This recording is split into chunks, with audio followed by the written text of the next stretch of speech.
कोई अलार्म आता है तो जनरली हम सब समझते ये हैं कि बताया हम आपको कहाँ ये आवाज़ आ रही, कोई सिस्टम रखो यार साउंड वगैरह का। रहते हैं बच्चे को प्रैक्टिस तरीके से रिसर्च कर देते हैं तो जनरली उस तरीके से भी अलार्म जनरेट हो जाता है। अब बात करते हैं, हम सोचते हैं किसी को इसको दबाएगा तो अलार्म आएगा, ऐसा नहीं है। ये एक ऐसा डिवाइस है जो आपकी एलपी शाफ्ट के अंदर इंस्टॉल्ड है, इसको कहते हैं smoke detector.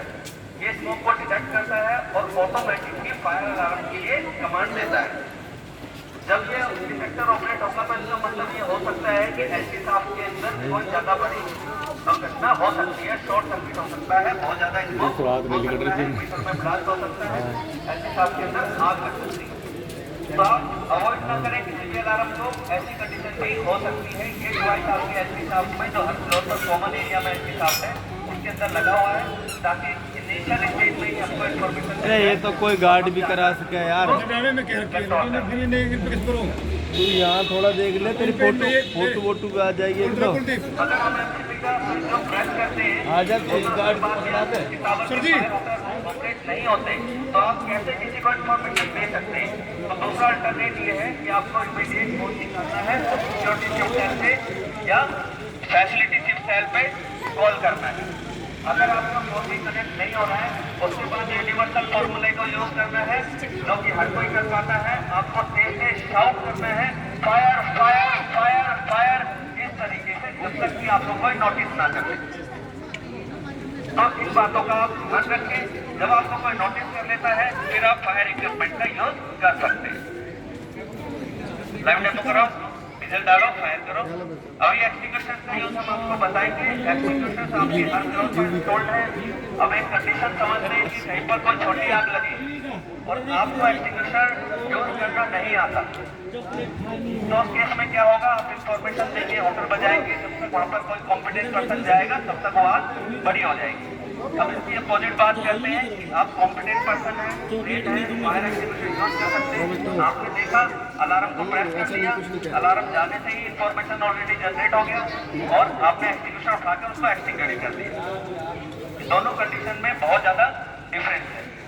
Means initial stage में ही आप उसको कंट्रोल कर लेते हैं।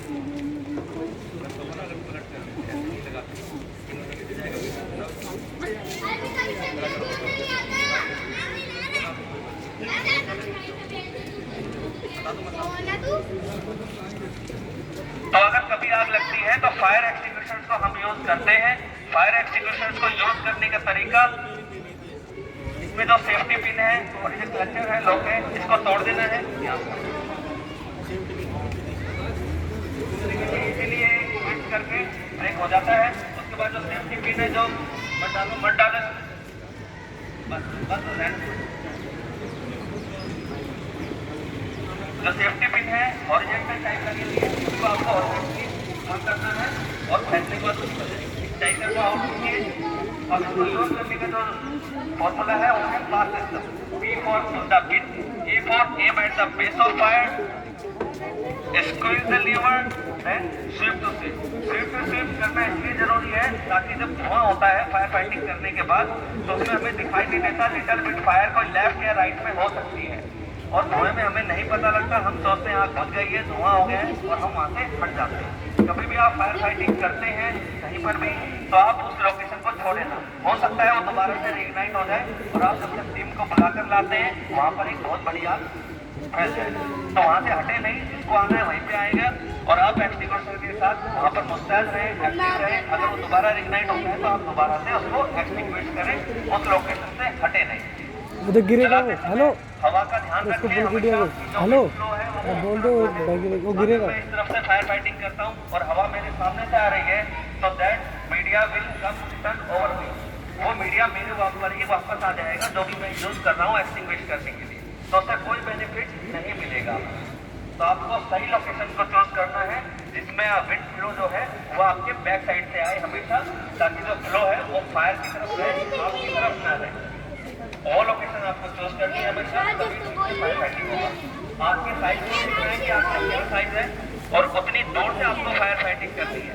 आपके ज्यादा नजदीक आप लोगों को नहीं जाना। तो जो यूज करने का तरीका मैंने बताया उसको देखें। दूसरा जो आपका मीडिया है वो हमेशा बेस पर होना चाहिए। जो बेस है वो फायर नहीं है, फायर कहाँ पर है, बेस पर है।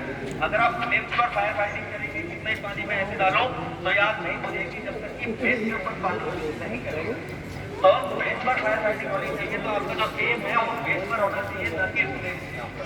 तो इन बातों का इस्तेमाल आप एक्सटिंग्विशर का यूज करते समय ध्यान रखिए।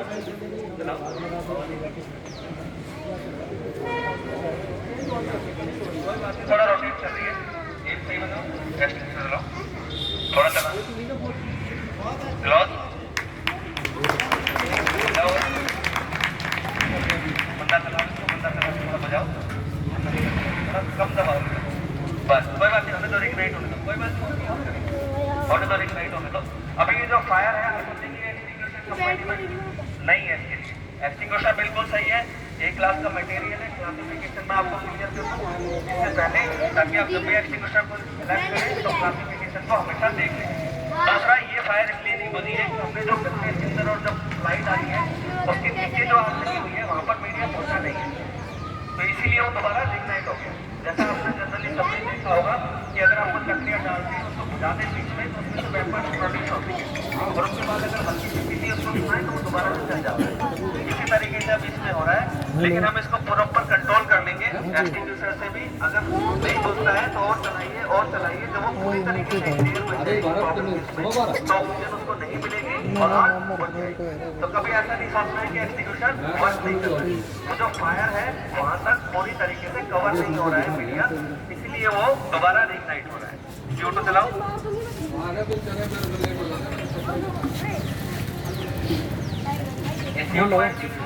के रे काड़ा है वो के रे अतरा जो रेंटर में बाकी का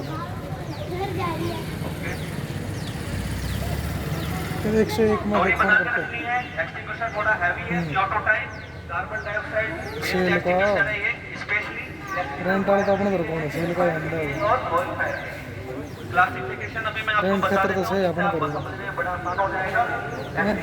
कुछ बात नहीं, 101 को फोन करके देखो अपना मतलब होता है। ठीक है प्रेशर गेज है तो अपना कुछ मतलब है। जो ABC type powder type extinguisher है, मतलब जो पाउडर टाइप एक्सटिंग्विशर है उसके ऊपर एक प्रेशर गेज है, अगर उसके अंदर सिलर ग्रीन जोन में है इसका मतलब वो एक्सटिंग्विशर रेडी टू यूज है। अगर वो रेड जोन में है, डिस्चार्ज जोन में, तो इसका मतलब वो एक्सटिंग्विशर वर्क नहीं करेगा। तो जब भी आप एक्सटिंग्विशर का फिट करते हैं तो प्रेशर गेज को हमेशा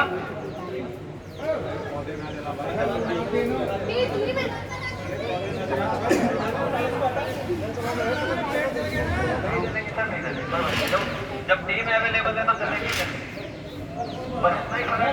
अगर ये कहीं पर अंदर की तरफ होती है इसको कोई नोटिस नहीं करता तो ये आग बढ़ जाती है। तो आपको क्या करना है, A B C D 4 classification है फायर की। एक class relative to ordinary fire, लकड़ी कागज गत्ता पेपर प्लास्टिक, इस तरह की जो फायर होती है उसको एक क्लास में काउंट करते हैं। फ्लेमेबल ऑयल जो फायर है उसको बी क्लास में, और सी क्लास में गैस फायर और इलेक्ट्रिकल फायर, और डी क्लास में मेटल फायर। मेटल फायर के लिए बहुत फायर होती है जो यहाँ होना बहुत ही रेयर है। तो हमारे यहाँ पर लकड़ी कागज गत्ता पेपर प्लास्टिक मटेरियल है हमारे यहाँ पर। फायर हो सकती है, ऑयल फायर कहाँ पर हो सकती है हमारे यहाँ किचन के अंदर या फिर गैस की फायर कहाँ पर हो सकती है, सुसाइड कर रहे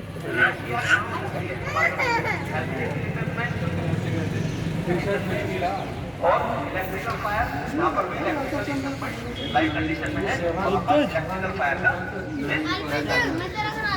एक्सटिंग्विशर को आप यूज कर सकते हैं।